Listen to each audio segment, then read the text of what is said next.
देखिए, आज 5 राज्यों के चुनाव की घोषणा यहां पर होगी। शाम 4 बजे घोषणा यहां पर की जाएगी चुनाव आयोग की ओर से, जहां पर तारीखों का ऐलान होगा। पश्चिम बंगाल, असम, तमिलनाडु, पुडुचेरी, इन तमाम राज्यों के लिए, जिसमें केरल भी यहां पर शामिल है। और देखिए, केरल और पुडुचेरी में विधानसभा चुनाव यहां पर होने हैं। न्यूज 18 इंडिया ने आज ही सबसे पहले अपने दर्शकों तक ये खबर पहुंचाई थी और अब शाम 4 बजे का बस इंतजार यहां पर है, जब चुनाव की घोषणा आधिकारिक रूप से चुनाव आयोग की ओर से यहां पर कर दी जाएगी। और इससे पहले आपने देखा, मुख्य चुनाव आयुक्त पश्चिम बंगाल गए भी थे। पश्चिम बंगाल का चुनाव इस बार बेहद अहम यहां पर होने जा रहा है, क्योंकि देखिए, एसआईआर पश्चिम बंगाल में यहां पर कराया गया। एसआईआर के बाद जो अलग अलग यहां पर फर्जी मतदाता थे, उनके नाम कैंसिल किए गए, उनके नाम हटाए गए और चुनाव आयोग ने पूरी यहां पर रिवीजन एक तरीके से मतदाता सूची का यहां पर किया है। और उसके बाद एसआईआर एक बड़ा मुद्दा भी, चुनावी मुद्दा भी बनता हुआ दिख रहा है पूरे पश्चिम बंगाल में।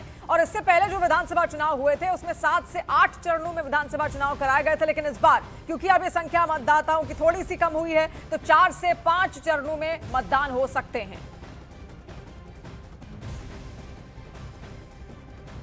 और देखिए, चुनाव के ऐलान के साथ ही जीत के दावे भी होने लगे हैं। सबसे ज्यादा जहां माहौल गर्म है वो है पश्चिम बंगाल, और बीजेपी यहां पर बदलाव का दावा कर रही है।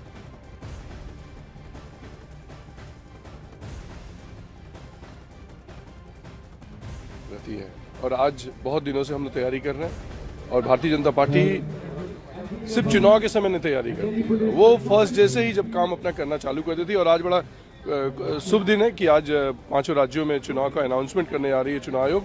और मुझे लगता है कि हम जीत के लिए तैयार हैं। हमारे कार्यकर्ता मेहनत पे, हमारे कार्यकर्ता ग्राउंड पे हैं और मुझे लगता है कि बहुत अच्छा होगा और चुनाव भारतीय जनता पार्टी के पक्ष में होगा। इलेक्शन का टाइम इलेक्शन होगा, ये तो बहुत बड़ी बात है। इलेक्शन तो होने वाला है, होने दीजिए। क्या उम्मीद कर रहे हैं इस बार अच्छा रिजल्ट होगा। 5 में तो हम लोग अच्छा रिजल्ट करेंगे, सरकार भी बनाएंगे। कल प्राइम मिनिस्टर की रैली भी हुई, एकदम बहुत बढ़िया से हुआ, मैसेज जा रहा है पूरा। बंगाल से एमपी हैं सर, क्या उम्मीद कर रहे हैं बंगाल में इस बार? श्योर, इस बार तृणमूल लॉस होगा। तो देखा आपने, तमाम प्रतिक्रियाएं भी सामने आने लगी हैं, जो कि सियासी प्रतिक्रियाएं हैं, चुनावी प्रतिक्रियाएं हैं। और हर पार्टी यही कह रही है कि हम वहां पर चुनाव जीतेंगे, लेकिन जीतेगा कौन? क्योंकि ममता बनर्जी यानी कि टीएमसी की ओर से कोशिश यही होगी कि फिर से वो सत्ता पर काबिज हो, और जो अब तक की उनकी सत्ता यहां पर रही है इतने सालों की, वो कहीं खो ना जाए, हाथ से निकल ना जाए, ये प्रयास उनका रहेगा। वहीं बीजेपी ये कह रही है कि इस बार सत्ता में वो आने वाले हैं। प्रधानमंत्री नरेंद्र मोदी कई रैलियां अब तक वहां पर कर चुके हैं, गृहमंत्री अमित शाह कई दौर की बैठकें वहां पर कर चुके हैं अधिकारियों के साथ मिलकर।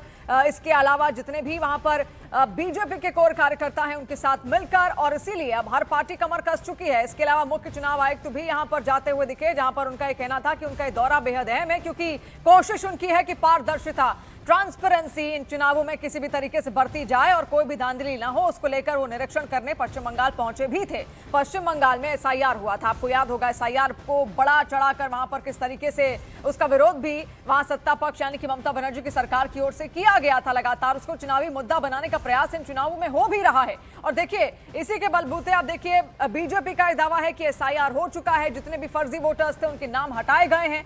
तो इसलिए एक बड़ा मुद्दा इस बार के चुनाव में पश्चिम बंगाल में एसआईआर का यहां पर रहने वाला है। हालांकि हर राजनीतिक दल का यही कहना है कि वो ही जीतेंगे, लेकिन जीतेगा कौन? देखिए, ये तो पश्चिम बंगाल की जनता ही यहां पर बताएगी कि आने वाला भविष्य किसके लिए बेहद सुनहरा यहां पर होने वाला है। जहां पर निर्मम सरकार का नारा दिया गया है प्रधानमंत्री नरेंद्र मोदी की ओर से, उनका यह कहना है कि निर्मम सरकार अब हट जाएगी, उसको जनता नहीं चुनेगी। वहीं ममता बनर्जी बार बार दावा कर रही हैं कि वो फिर से एक बार सत्ता में यहां पर आएंगे और बीजेपी का पश्चिम बंगाल में कुछ भी नहीं होगा। और हमारे 2 सहयोगी इस वक्त, कोमोलिका, इसके अलावा नीरज कुमार भी हमारे साथ जुड़ रहे हैं। सबसे पहले नीरज, आपसे ही अपडेट यहां पर लेंगे। शाम 4 बजे घोषणा यहां पर होगी, लेकिन पश्चिम बंगाल के लिहाज से देखा जाए, जैसा आप भी इससे पहले जिक्र कर रहे थे नीरज, बहुत अहम इस बार के चुनाव वहां पर होंगे। जो चरण है वो भी शायद इस बार कम हो जाएंगे, क्योंकि जितने भी फर्जी वोटर्स थे उनको हटा दिया गया। यानी बहुत डिफरेंट चुनाव इस बार पश्चिम बंगाल का होगा।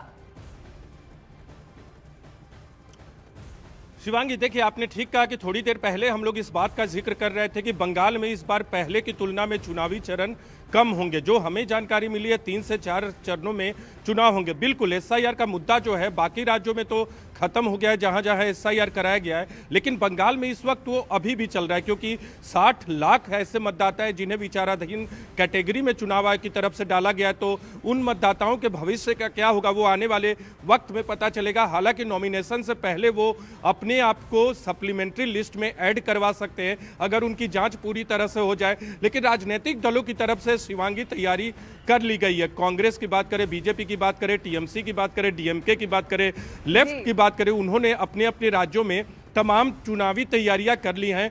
डीएमके और कांग्रेस के बीच सीटों को लेकर तमिलनाडु में सहमति बन गई है। बंगाल में कांग्रेस का आधार कमजोर है।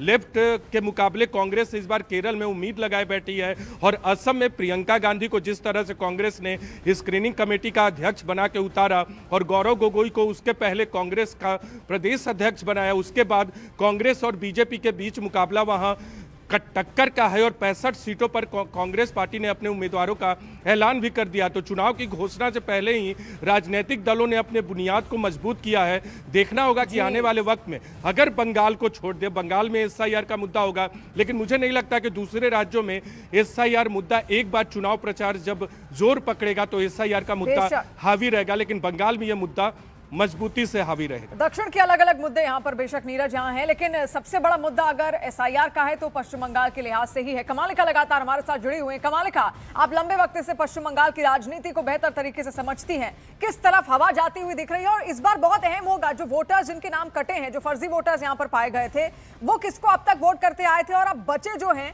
वो जो वोटर्स हैं वो किस ओर जाते हुए दिखेंगे?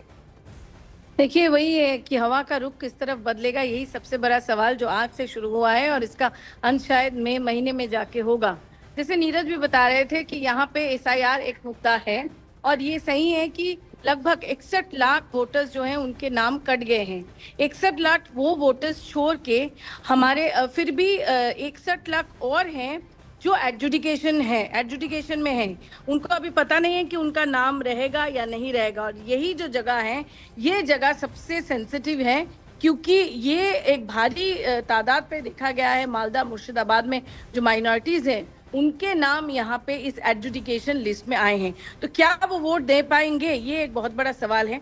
और इसके साथ साथ ही एसआईआर में जैसे इलेक्शन कमीशन। जी कमालिका, आपके पास लौटेंगे। एक बड़ी खबर भी इस बीच यहाँ पर आ रही है। देखिए, 48 घंटे में टीएमसी की लिस्ट यहाँ पर जारी हो जाएगी। नाम फाइनल हो चुके हैं। टीएमसी की लिस्ट में पुराने और नए चेहरों का तालमेल बैठाने की कोशिश यहां पर की गई है। देखिए, पश्चिम बंगाल में विधानसभा चुनाव है और आज तारीखों का ऐलान हो जाएगा। तारीखों के ऐलान के समय टीएमसी भी अपनी तैयारी पूरी कर चुकी है। तृणमूल कांग्रेस जो कि ममता बनर्जी की पार्टी है, और ऐसे में ममता बनर्जी के अध्यक्षता में सारे नाम यहां पर तय किए गए हैं। कुछ नए चेहरों को मौका दिया गया है, कुछ पुराने ही चेहरे रखे गए हैं जिनकी साख और जिनकी पकड़ काफी मजबूत वहां पर बनी हुई है। और कमालिका लगातार हमारे साथ जुड़ी हुई। कमालिका, नाम फाइनल हो चुके हैं, खबर आ रही है टीएमसी से। हाँ, लगातार देखिए, जो हमारा सूत्र हमें बता रहे हैं कि जो नाम है वो लगभग तय हैं और ये नाम बाकायदा ममता बनर्जी और उनके साथ साथ अभिषेक बैनर्जी जो national general secretary of the party है, उन दोनों में खास करके ममता बनर्जी ने फाइनल चेक किया है और वो नाम जो है वो लगभग तय है। उन लोगों को ये मानना था कि इसी टाइम में चुनाव घोषणा होने जा रहे हैं, क्योंकि चुनाव काफी देर में अभी इस बार घोषणा हो रही है। तो उनका कैंडिडेट लिस्ट तय है और आने वाले 48 घंटे में जैसे चुनाव घोषणा होगा उसके 48 घंटा में उनका जो कैंडिडेट लिस्ट है वो भी घोषणा हो जाएगा। साथ ही साथ बीजेपी में फुल तैयारी में है। जहां तक हमें पता है कि 140 नाम ऑलरेडी तैयार हो चुके हैं और भी नाम के ऊपर काम हो रहे हैं, मैनिफेस्टोस के ऊपर काम हो रहे हैं।